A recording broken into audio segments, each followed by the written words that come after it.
I mean, she's in the moment to enjoy tennis. It's now or never. I mean, she's in her best moment, her best ranking. Yeah. So we had the problems now. Kagulat World, may mga panalo na nagpapataas lang ng ranking at mayroon ding panalo kayang baguhin ang tingin ng buong mundo sa isang atleta. Yan ang nakataya kay Alexandra Ayala sa quarterfinals ng Mubadala DC Open. Linawin lang natin ang pinakahuling sitwasyon. Hindi pa tapos ang quarterfinal match. Ang haharapin ni Alex ay si world-class Ukrainian Elina Svitolina. At ayon sa WTA, nakatakda ang rematch nila ngayong Friday sa Washington. Kaya ang tamang usapan ngayon ay ito. Kapag muling tinalo ni Alex si Svitolina at pumasok sa semifinals, hindi na simpleng rising star ang label sa kanya.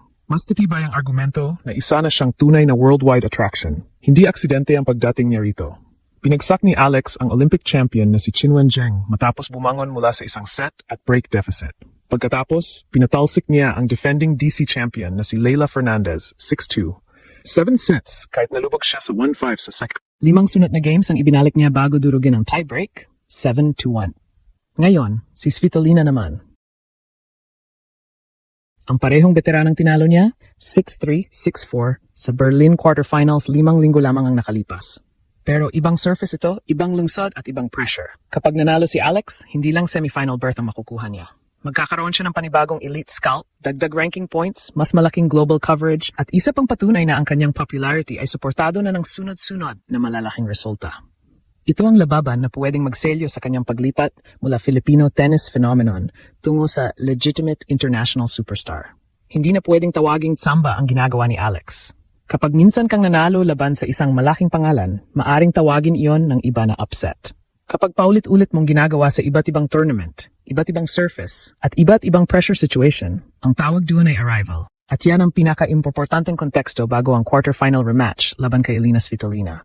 Sa opening round ng Washington, hindi naging komportable ang simula ni Alex laban kay Qin Wenjing. Natalo siya sa first set at nahuli pa ng break sa second. Isang mas batang player na kulang sa paniniwala ay maaring nagmamadali, sumugal sa low percentage shots o tuluyang bumigay sa bigat ng pangalan ng Olympic champion. Pero hindi iyon ang ginawa ni Alex. Nag-adjust siya, pinahaba ang rallies kapag kailangan, pinilit si Zheng na tumira ng dagdag na bola at unti-unting inagaw ang tempo hanggang makuha ang 4-6, 6-4, 6-1 comeback. Pagkatapos ng laban, sinabi ni Alex na matagal nang nasa loob niya ang ganoong fighting spirit. Hindi raw iyon biglang lumitaw lamang sa Washington. Pagkatapos noon, mas malinaw pa ang mensahe niya kontra Leylah Fernandez. Sa first set, mabilis niyang kinontrol ang baseline exchanges at kinuha ang set 6-2. Ngunit sa second set, lumakas ang counterpunching at aggression ng Canadian.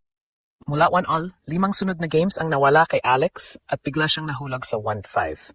Dito nasusukat ang mental identity ng isang player. Hindi niya kailangang manalo agad ng 6 na games. Ang kailangan lang niya ay ang susunod na point, susunod na return, susunod na hold. Unti-unti niyang binawasan ang lamang. Napilitang mag-isip si Fernandez. Ang dating malayang humahataw ay nagsimulang makaramdam ng pressure. Na makabalik si Alex sa 5-all, hindi na lamang scoreboard ang nagbago. Pati emosyon ng laban ay lumipat sa panig ng Filipina. Sa tiebreak, 7-1 ang resulta. Isang dominanteng pagtatapos matapos ang muntik ng maging deciding set. Nanalo si Alex ng 5 sunod na games sa comeback at kinuha rin ang huling 4 na puntos ng tiebreak. Iyon ang dahilan kung bakit delikado si Alex para kay Svitolina. Hindi lang dahil natalo na niya ang Ukrainian sa Berlin.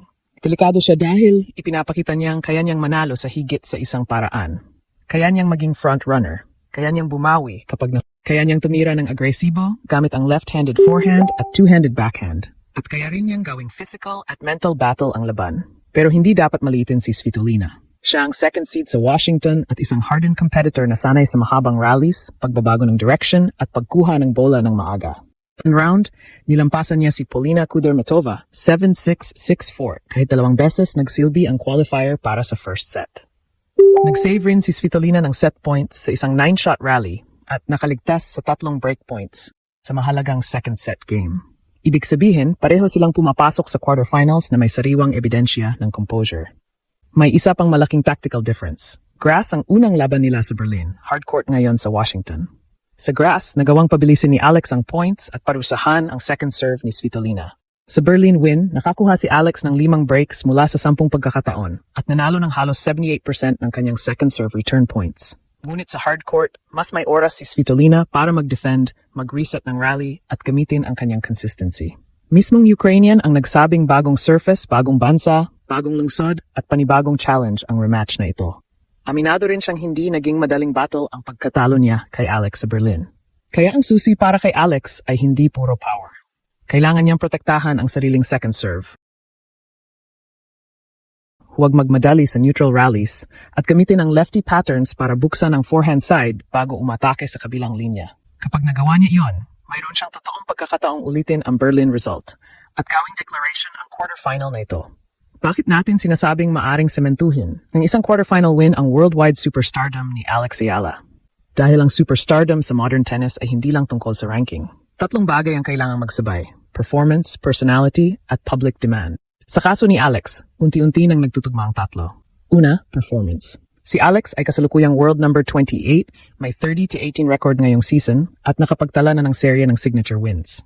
Bago pa ang Washington, tinalo na niya sina Elena Rybakina at Svitolina sa Berlin kung saan umabot siya sa semifinals. Umabot din siya sa Wimbledon 4th round matapos pabagsakin ang defending champion na si Iga Swiatek.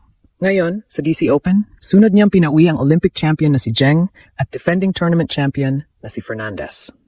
Kapag dinagdagan niya ito ng panibagong panalo kay Svitolina, magiging mahirap nang ikulong ang narrative sa salitang breakthrough. Ang mas angkop na salita ay consistency. Ikalawa, public demand. Ayon sa iniulat na pahayag ng tournament owner na si Mark Ein, humigit kumulang 80% ng ticket inquiries sa nakaraang buwan ay nagtatanong kung kailan maglalaro si Alex. Isipin ninyo yon, isang WTA 500 event na may Jessica Pegula, Naomi Osaka, Venus Williams at iba pang established names, ngunit ang pinakamadalas hanapin ng publiko ay ang Filipina. Hindi iyon simpleng suporta mula sa kababayan. Yan ay market signal. Patunay na may kakayahan siyang magdala ng audience, ticket interest, television attention, at social engagement. Ikatlo, global storytelling. Noong Wimbledon, iniulat ng The Guardian na umabot sa 1.2 million views ang highlights ng panalo ni Alex kay Swiatek sa official Wimbledon YouTube channel. Mahigit doble sa ilang videos na matches na tampok sina Novak Djokovic at Serena Williams. Tinawag din siyang fan favorite at isang massive star kahit wala pa siyang Grand Slam quarterfinal noon. Pagdating sa Washington, agad ding pinalakas ng WTA at Tennis Channel ang comeback story niya laban kay Fernandez. Ginamit ng official WTA social account ang mensaheng Pure Heart, habang ang Tennis Channel interview tungkol sa kanyang pagbabalik mula 1-5 ay mabilis na umani ng malawak na engagement. Ang dahilan ay malinaw, madaling mahalin ang athlete na may skill, fight, humility at malinaw na national identity. May ranking consequence rin ang isang panalo. Ang WTA 100 semifinal ay nagkakahalaga ng 195 ranking points, kumpara sa 108 para sa quarterfinal. Ibig sabihin, may dagdag na 87 points ang nakataya. Nasa live number 28 si Alex na may humigit kumulang 1,714 points. Isang semifinal berth ay magtutulak sa projected total niya sa paligid ng 1,801. Hindi nito automatikong ginagarantiya ang isang partikular na bagong ranking dahil gumagalaw rin ang ibang players. Pero lalo nitong patitibayin ang kanyang top 30 position at paghabol sa top 20.